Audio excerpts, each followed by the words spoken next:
Também existe a chamada fé de Bahá'í, é uma religião fundada na Pérsia, hoje Irã, em 1844, por um nobre que passou a ser chamado de Baha'u'lláh, glória de Deus. Ela pretende ser a religião final da humanidade e tenta ser a união das 5 grandes religiões do mundo. Baha'u'lláh é agora o salvador do mundo, pois Jesus, eles dizem, foi o salvador na época dele.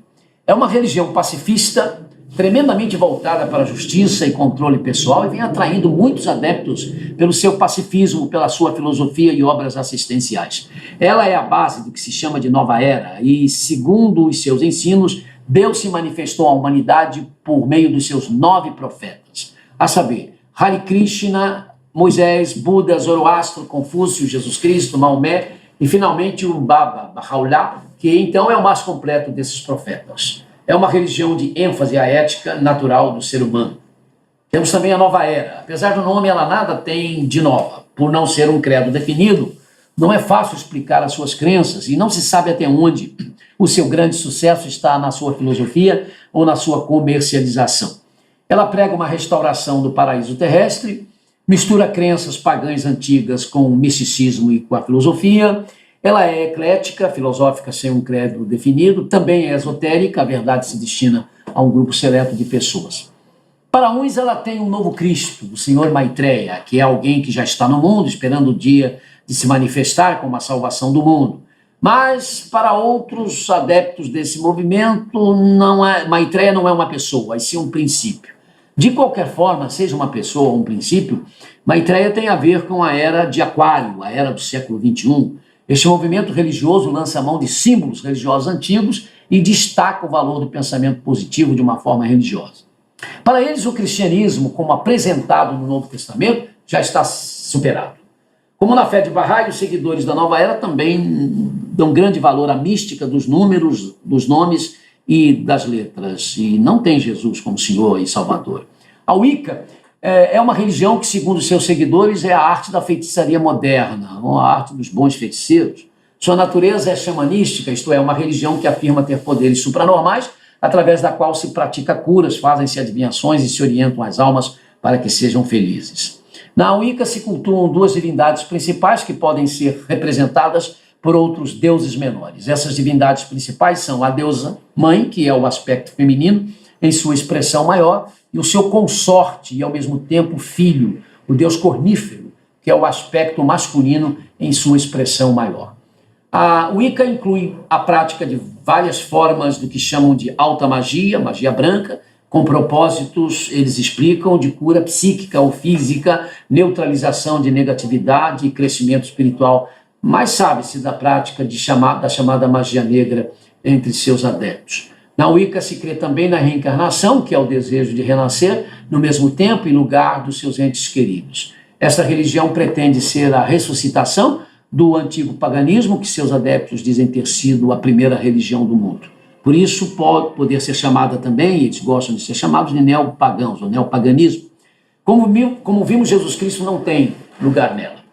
Qual deve ser o relacionamento de um cristão evangélico batista com os adeptos dessas religiões, outras, que negam Jesus Cristo como o único e suficiente Salvador, como o Senhor absoluto? Olha, tem de ser um relacionamento de respeito e consideração. O direito de crer conforme a consciência é o mais sagrado de todos os direitos. Mas esse respeito não quer dizer que um cristão evangélico batista admita deixar de falar a uma pessoa que segue outra religião que Jesus Cristo é o Senhor absoluto, o Salvador único e suficiente, porque como cristãos nós cremos que se tal pessoa continuar seguindo o que está e morrer nesse caminho errado, estará perdida para sempre.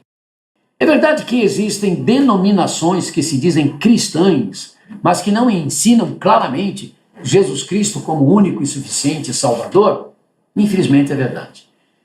Entre essas pessoas, ou entre esses segmentos religiosos, nós podemos citar a Igreja Católica Romana e as igrejas católicas e véteros orientais. Por que a Igreja Católica Romana? Poderia perguntar. Porque embora ela ensine que a salvação foi conseguida única e exclusivamente por Jesus Cristo, e que a salvação é produto da graça de Deus, na doutrina romanista, uma pessoa precisa aceitar que essa graça de Deus quer dizer aquilo que a Igreja Católica Romana tem como meios de salvação. Por isso é que, além de crer em Jesus Cristo como Salvador, o pecador, segundo o catolicismo romano, precisa, da própria Igreja Católica. Ela ensina que a plenitude dos meios de salvação está somente nela, isto é, para ela é a graça de Deus. A Igreja Católica Romana ensina que por meio de missas e orações, ou rezas, não, pode-se tirar a alma do purgatório. Então, o segundo meio de salvação na Igreja Católica é o purgatório, porque segundo o catolicismo romano, o purgatório é o lugar para onde vão os cristãos depois de mortos para serem purificados antes de poder chegarem ao céu. Ela ensina a existência desse lugar de onde para sair são necessárias as orações dos vivos. Há também necessidade, 3 no caso, né, das boas obras e penitências, porque a doutrina católica ensina que o perdão dos nossos pecados só é completo quando depois do arrependimento e da confissão os pecadores satisfazem as penitências exigidas para esse perdão.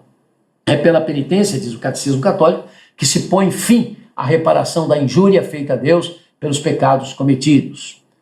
A quarta maneira de salvação, de ter a graça de Deus, é Maria, a mãe de Jesus, porque o catolicismo ensina que Maria participou da obra de salvação com Jesus.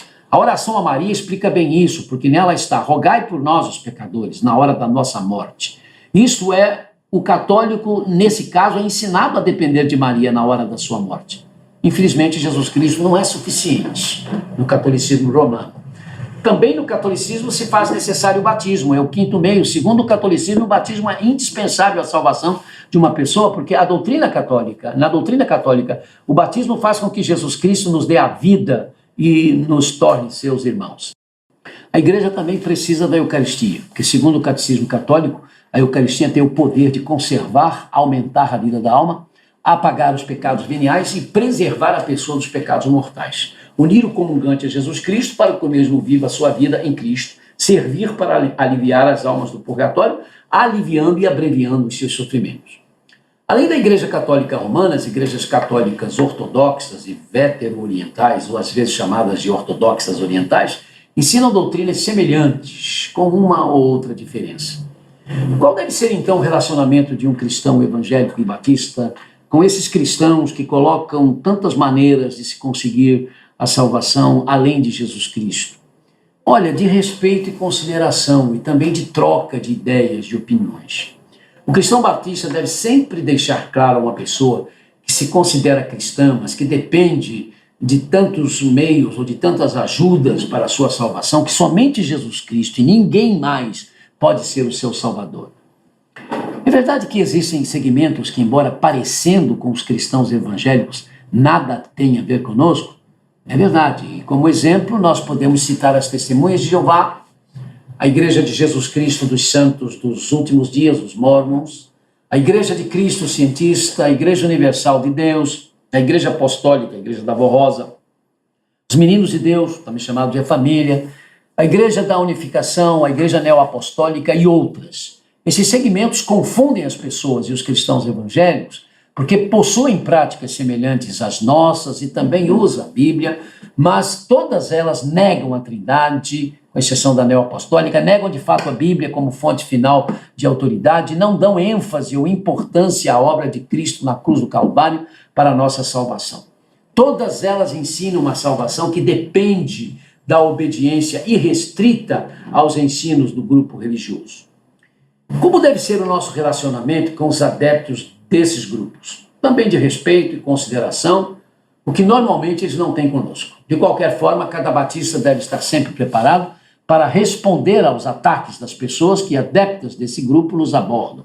São pessoas que querem um lugar na consciência de Deus. Nossas respostas, no entanto, devem ser sempre brandas e demonstrando nossa sincera preocupação com o fato de que nós desejamos que eles venham conhecer Jesus Cristo como nós conhecemos e sentirem, então, a verdadeira paz em seus corações. Se são inimigos da cruz de Cristo, não são porque querem ser, mas sim porque foram ludibriados ou mal por gente ou não mal intencionada, mas isso acontece em todos os segmentos. E o adventismo do sétimo dia? Os adventistas do sétimo dia se constituem um problema especial. Eles aceitam a Trindade, cantam os hinos que cantamos e nós cantamos os seus hinos, fazem parte da Sociedade Bíblica do Brasil e seus grupos musicais às vezes cantam em nossas igrejas, assim como os nossos, com menor frequência, cantam nas igrejas deles.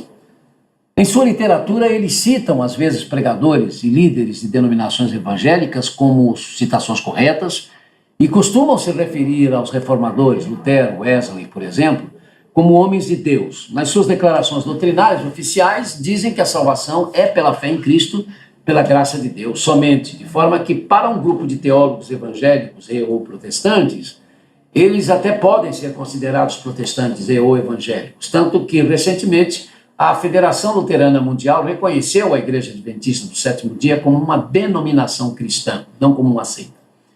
Com isso, no entanto, já não concorda um outro grupo de evangélicos que chama atenção para o fato de que, embora eles declarem oficialmente que a salvação é pela fé em Cristo e pela graça de Deus, que essa declaração é letra morta. Segundo esse grupo de teólogos cristãos evangélicos, uma boa parte dos adventistas ainda não entende a salvação da forma declarada em suas doutrinas. Pois, vejamos, quando um adventista sabadista, guardador do sábado, crê que se deixar de guardar o sábado perde a salvação, apostata da fé, ele está crendo numa salvação pelas obras. E grande parte deles ensina isso. 2. Quando um adventista crê que se deixar a sua igreja para ir até para uma igreja evangélica, ele apostata da fé verdadeira e põe a sua alma em risco. Ele está crendo, nesse caso, numa salvação que depende da igreja. 3. Quando um adventista ensina que o domingo é o sinal da besta e que a guarda do sábado é o que vai identificar no final dos tempos os verdadeiros seguidores de Jesus Cristo, ele está reduzindo o sacrifício feito na cruz do Calvário, comparando-o a uma questão de dia. 4. Santificar o sábado ao Senhor importa em salvação eterna. Esta é a declaração da senhora Ellen G. White, que viveu entre 1827 e 1915, a profetisa dos adventistas, que enquanto viveu determinou com suas afirmações e revelações as doutrinas consideradas corretas pelo adventismo do sétimo dia. Está em Testemunhos Seletos, volume 3, página 23, essa declaração. Ora, nenhum adventista do sétimo dia oficialmente considera essa afirmação errada, mas isso para nós é a negação do Evangelho da Graça, mediante a morte na cruz do Senhor Jesus, que para nós é suficiente, totalmente suficiente para a nossa salvação. Então, embora se possa ler e ouvir líderes adventistas que não endossam essas posições e que insistam na pregação da salvação por meio de Jesus Cristo, somente como os cristãos evangélicos pregam, a denominação ainda não tomou qualquer posição oficial em relação ao que foi dito acima. E para muitos adventistas do sétimo dia, eles estão salvos não porque reconhecem a Jesus Cristo como Salvador único e suficiente apenas, mas também porque fazem parte da igreja adventista do sétimo dia, que eles chamam de a igreja remanescente. Isto é, estão salvos, eles acham, porque fazem parte de uma organização específica. Como cristãos evangélicos, nós queremos existir pessoas no adventismo do sétimo dia que estão salvas, porque aprenderam a depender unicamente de Jesus Cristo como Salvador único e suficiente, Salvador e Senhor absoluto. Mas cremos que ainda é preciso tal igreja definir-se de forma mais clara acerca de algumas de suas posições para que realmente possa ser considerada uma igreja evangélica. Com esses comentários nós terminamos então a nossa lição número 3 e aguardamos a oportunidade então para termos o nosso estudo de número 4.